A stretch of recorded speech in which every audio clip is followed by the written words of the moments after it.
Hello everybody, welcome back to my channel. Today we're reacting to Pippen versus Jordan, the saddest beef in NBA history. Came to my attention a few days ago, weeks ago, that Pippen and Jordan do not seem to have a great relationship anymore. Y'all in the comments let me know a little bit more about it, but I figured I'd check out a video to really get a good understanding of their beef. It's kind of sad, man. Like, I genuinely really disappointing to hear that probably the most iconic dynasty, the most iconic duo in the NBA's history do not like each other anymore. So we're going to see the extent of what happened. I am not familiar with really any of the details. I know y'all said that Pippen didn't like how he was portrayed in The Last Dance, and I'm starting to watch that. So check that out if you're interested. But I haven't gotten to a point where I could really see what offended him. So let's check out this video and see what happened between the two icons. Let's go. Do you think that Michael Jordan would be as successful without you? No. In 2009, when Jordan himself said that. Michael Jordan entered the Basketball Hall of Fame, the first person he mentioned and thanked was Scottie Pippen. You never just saw me, saw Scottie Pippen. Next year, it was Michael who presented Scottie to the Hall of Fame. When Pippen worked on ESPN and had to do a LeBron versus Jordan comparison, Pippen said this. And there's no game that I would ever play in and pick LeBron James over Michael Jordan. But this was in 2018, when Scottie and Michael's relationship seemed like the happiest marriages. While Jordan was known to be a harsh teammate who bullied players and even punched Steve Kerr in the face, we never heard those kinds of stories about Scottie. And then came the pandemic, and the sporting world stopped. He has just tweeted within the past 2 minutes that the NBA is suspending the season. I was at a bowling alley when that happened, and I got the notification. Where were you? Deprived of anything to cheer for, Netflix offered a 10-episode salvation for all sports fans. Yeah. It was The Last Dance, a long-awaited documentary about the last season of the Bulls dynasty, with behind-the-scenes footage nobody had ever seen before. And when the documentary came out, that's when Scottie's and Michael Jordan's relationship started to change. See, The Last Dance wasn't really a basketball documentary. It was more like basketball was just a means to an end, and where historic NBA events were used to tell a preset narrative. And that narrative was to glorify the cult of Michael Jordan and his place as the basketball GOAT. The Last Dance presented basketball in a way that can be understood by non-basketball fans and casuals. It was directed in a way that puts an individual over a team, which is not surprising, considering that director Jason Hare needed Jordan's approval to make the film, and that Jordan's presence in the film was conditioned by his control over the content. The Last Dance minimized the roles of Jordan's teammates, not properly explaining that MJ had by far the best supporting cast in the NBA. The documentary never mentioned that Steve Kerr was the most accurate three-point shooter of all time, that Horace Grant made 4 all-defensive teams, or that Tony Kukoc was the best European player and the most versatile power forward in the NBA. The doc barely mentioned a defensive ace Ron Harper, and they completely failed to say a single thing about center Luke Longley. Dang. Dennis Rodman got a lot of screen time, but much less as the best rebounder in NBA history, and more of a party animal that Jordan needed to drag by the ears from Carmen Electra's hotel room. But the player who was most heard about the whole thing was Scottie Pippen, and it's not hard to see why. I had a ruptured tendon in my ankle, and I decided to have surgery late because I was like, you know what? I'm not gonna my summer up trying to rehab for a season. Scottie Pippen of the Bulls will be out for 2 to 3 months. What Scottie was trying to do was trying to force management to change his contract. And Jerry wasn't gonna do that. MJ called out Pippen as being selfish for delaying surgery. That season, Jordan was making $33 million, while Scottie was earning just $2.7 million. Dang. While the second episode of the documentary, And, that's partially Scottie's fault for signing such a long contract, but did center around Scottie and his unbelievably hard road to the NBA. In the end, the focus of the narrative quickly returned to MJ. And despite being so Jordan-centric, The Last Dance was a successful project because it achieved 3 goals. It managed to entertain and occupy the sports world in the biggest absence of sports since the 1860s. It served as a nostalgia for the people who lived through the Bulls dynasty, and it revitalized the interest in Jordan among the younger generations. If we look at the doc as an entertaining story for the masses, The Last Dance absolutely killed and knocked it out of the park. But in terms of explaining basketball nuances and strengthening relationships between the Bulls players, The Last Dance backfired completely. In May 2020, after the last episode aired, Jordan sent a rare text to Scottie Pippen. "What's up, dude? I'm getting a word that you're upset with me. Love to talk about it if you have time." Pippen did call him back and explained his displeasure with how the rest of the Bulls were portrayed. When asked about it, Scottie backtracked a little bit. "This documentary has not changed our relationship. We will be friends forever. I told Michael I wasn't too pleased with The Last Dance. He accepted it. He said, 'Hey, you're right.' That was pretty much it.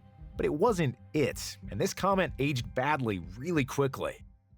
In 2021, Pippen started to unravel his feelings about Jordan, issuing a series of comments during the promotion of his autobiography titled Unguarded. Scottie told a story about how Jordan used to cheat him out of $100 during each Bulls game by bribing the staff to tell him who was going to win Jumbotron races. During a GQ interview, Pip accused Jordan of being selfish for leaving the Bulls to pursue a baseball career. What did you think when he said he was going to go play baseball? Yeah, it was a big decision, but it was a selfish decision. But he did it because his dad got murdered, right? And that was his dad's dream for him? But it was kind of who Michael Jordan was. Implying that he spent too much time grieving the death of his father. He spent too much time grieving? I don't think you have a right to say how much a person should be grieving or not, Scottie. He also downplayed Jordan's flu game, saying that he didn't receive any praise for playing the 1998 finals with a herniated disc. But the biggest criticism about Jordan... I mean, fair enough, dude. Herniated disc versus flu game?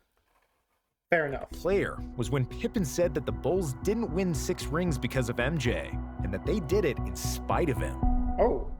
What? Seeing again how poorly Michael treated his teammates, I cringed, as I did back then. We didn't win 6 championships because he was tough with the guys. We won in spite of his bullying. We won because we played team basketball, which hadn't been the case my first 2 seasons when Doug Collins was our coach. In his book, Scottie also changed his perspective on the LeBron versus Jordan debate. I may go as far as to say Mike ruined basketball. In the 80s on the playgrounds, you'd have everyone moving the ball around, passing to help the team. That stopped in the 90s. Kids wanted to be like Mike.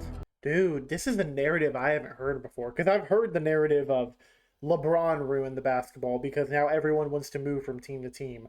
I've heard Steph ruined basketball because now everyone wants to shoot 3-pointers and they're not playing the mid-range game anymore and they don't care about the skill sets anymore. I've not heard this one, that Michael Jordan, he just wanted the ball and now all kids don't care about passing. Interesting. And Mike didn't want to pass, didn't want to rebound or defend the best player. He wanted everything done for him. That's why I always believed LeBron James was the greatest player this game has ever seen. Dude, the switch up is crazy. Saying the word always there when you very clearly were quoted and saying that Jordan was better? This player this game has ever seen. Dang. He does everything and embodies what the game is truly about. Hey man, I can agree there that I feel like LeBron gets knocked for being more well-rounded, for wanting to do the right pass, for not always wanting the ball in the biggest moments, because, you know, it makes sense that, like, the defense is going to be like, all right, LeBron's the best player, he's going to get the ball in the final seconds. Why don't I find a wide-open teammate because I'm getting double-teamed? Something like that. But he's gotten hate all throughout his career for doing the right play because people are like, that's not what Jordan would do. So, interesting perspective from Scottie, if that's truly what he believes. He might just be butthurt, honestly. The rest of the book was even more critical about Jordan and The Last Dance, saying that every episode was the same.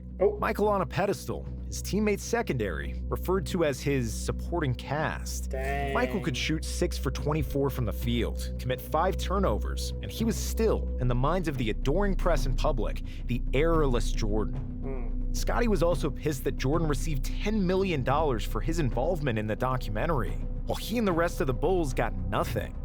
Pip wasn't done there, and he also unloaded on Phil Jackson during an interview with Dan Patrick. Hold up, so Scottie and Dennis and Phil did interviews for The Last Dance, but they didn't get anything? Yo, Scottie, I feel like you might just be angry and not saying what you actually mean. You know what I'm saying? But I don't know. I don't know what his heart's actually saying. Like, I don't know what he actually believes. No, I understand that, Scottie. I'm just going by what you said. You said you need to read between the fine lines. It was a racial move to give Tony Kukoc a rise. So, Well, I mean, if you knew that Scottie Pippen had been with the Bulls from '87, wouldn't you give Scottie Pippen one opportunity to get a last-second shot without Michael Jordan. But have you talked to Phil about this? Because by saying a racial move, then you're calling Phil a racist. I don't got a problem with that. Oh, Scottie took shots at Charles Barkley, calling him not dedicated enough to win a title, and Isaiah Thomas, whom he called a dirty player. However, while we do agree that The Last Dance was overly centered on Jordan, and that there is a lot of truth in Pippen's words about the documentary, we can't escape the feeling that Scottie overreacted. In the doc, MJ still said there is no Jordan without Pippen. yeah. The Last Dance covered how underpaid Pippen was, and his success as the leader of the Bulls without Jordan. Phil Jackson called Scottie the second best player in the league, and the doc mentioned Pippen guarding Magic in the '91 finals instead of Jordan, a key moment that turned the series around. Wow. So for Scottie to be going on this kind of media rampage, it just feels like a bit too much. We understand that it's hard to be the Robin to Jordan's Batman and live constantly in his shadow, and then relive that all over again in the documentary. But after the dust settled and all the insults had landed, it sounds like Pippen was just trying to say outlandish quotes to sell more copies of his book. And throughout all of Pippen's badmouthing, Jordan never said another word publicly. There was no statement, trash talking, or even acknowledging that Pippen suddenly turned into his biggest hater. Yeah. It was only a sign that all the bridges were burned and that their relationship was broken beyond repair. To add insult to injury, in 2022, MJ's son Marcus Jordan started dating Scottie's ex-wife.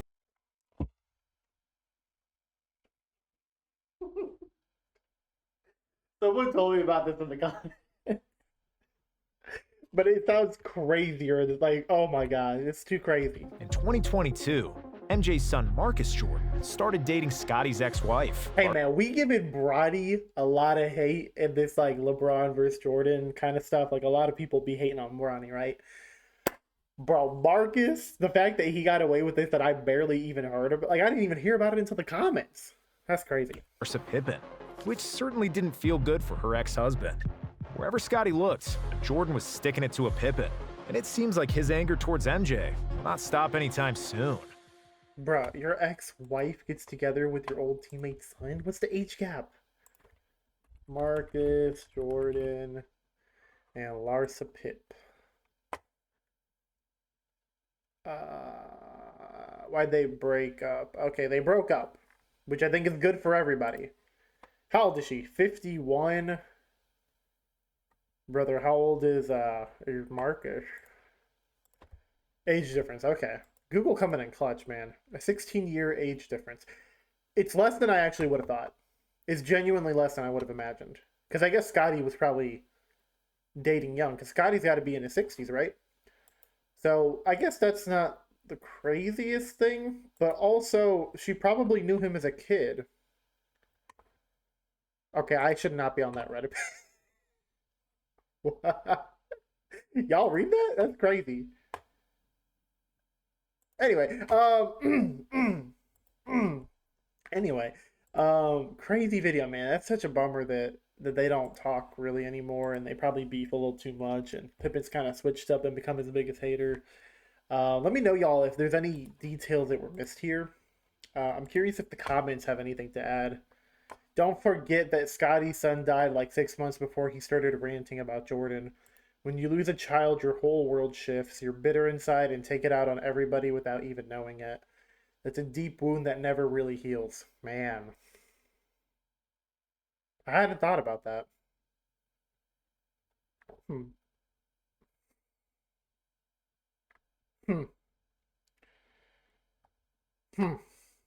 Yeah, he lost a son, his wife. His wife started dating Jordan's son. You felt disrespected about the documentary. You have all this bitterness of being in Jordan's shadow. Like, I can get it, man. I can get it, but y'all, let me know if there's any more details I'm missing here. Let me know your thoughts on what Scottie said, on what Jordan said. Who do you think's in the right, the wrong? Want to hear all your opinions. I hope y'all have a great day, night, whatever time of day it is for you. I'll catch you guys on the next one. Deuces!